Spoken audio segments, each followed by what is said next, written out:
Well, I respect that, man. I think, that's the premise of everything, that we do. I think it's a matter of, I don't think you have to compromise who you are in order to get what you want. I think that if you want to make a transition, if you want to think about something you guys want to do today, really, think carefully about who you are and learn how to love that person.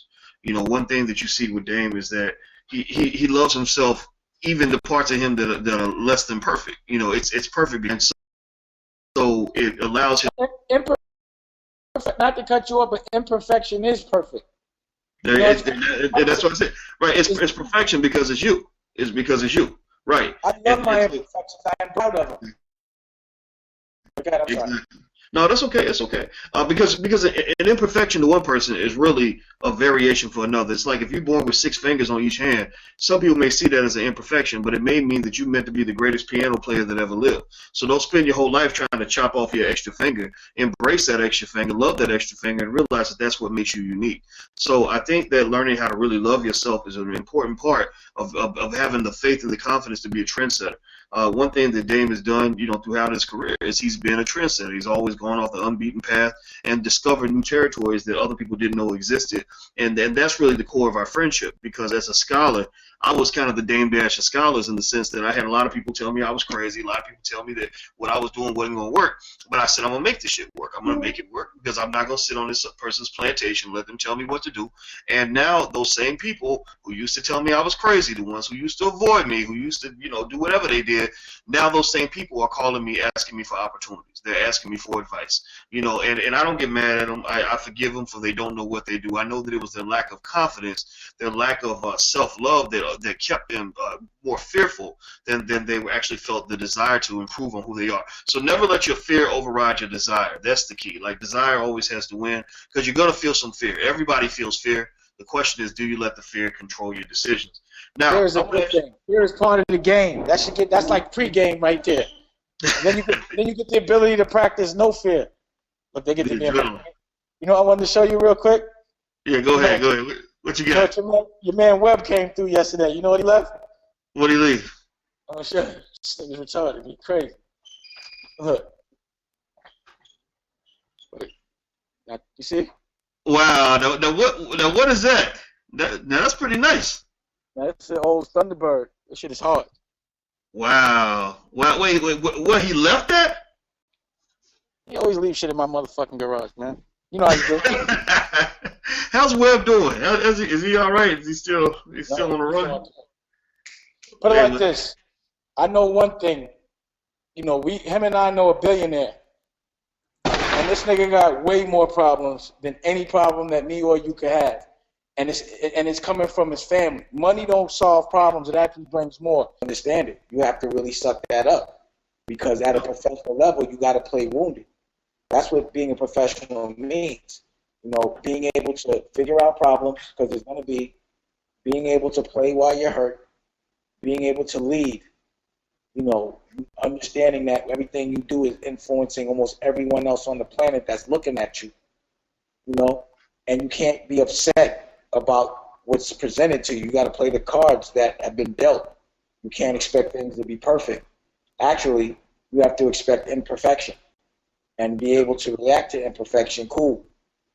And what I'm also, 100% understanding is that a real boss, when it comes to their company, a real boss, the company can run without him. If you're a boss and when you're not around, the company doesn't work, you're a terrible boss. Wow. You're a terrible boss. A good boss means he teaches his company how to run without him. You should be able to be somewhere else and they can run. But you shouldn't. You should be around. But a boss doesn't make a company dependent on him. A boss makes a company dependent on themselves. And that's basically what we do.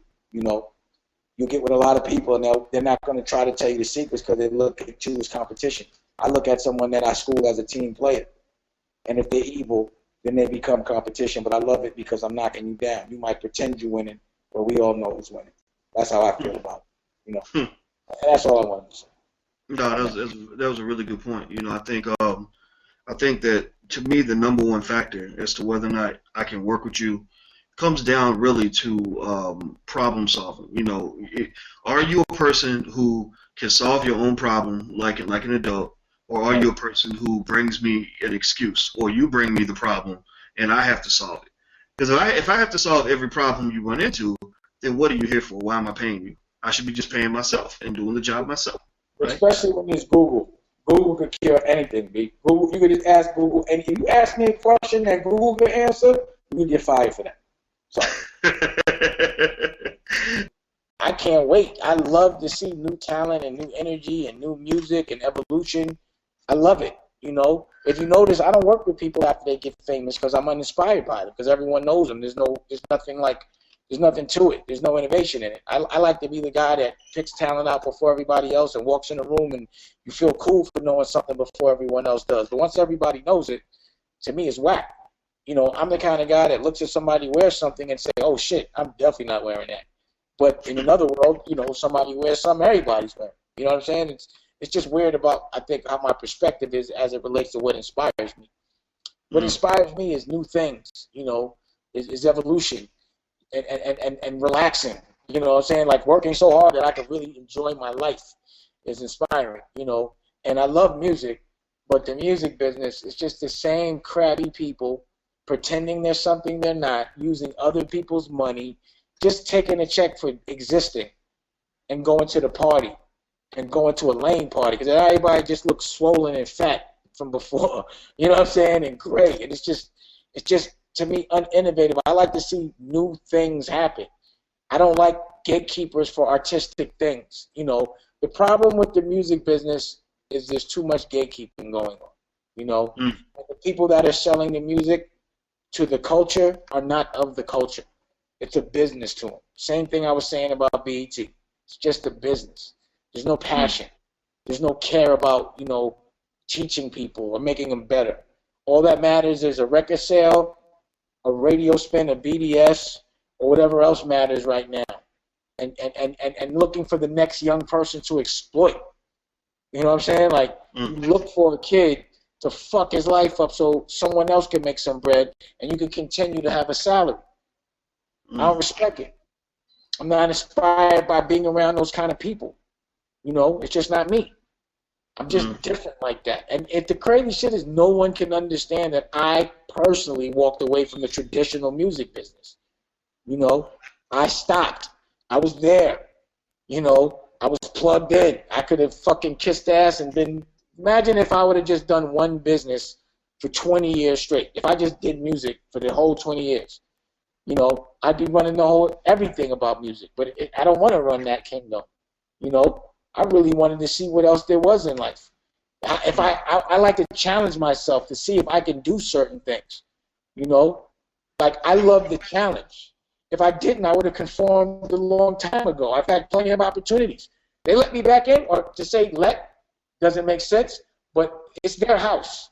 So they let me in that crabby ass house a couple of different times.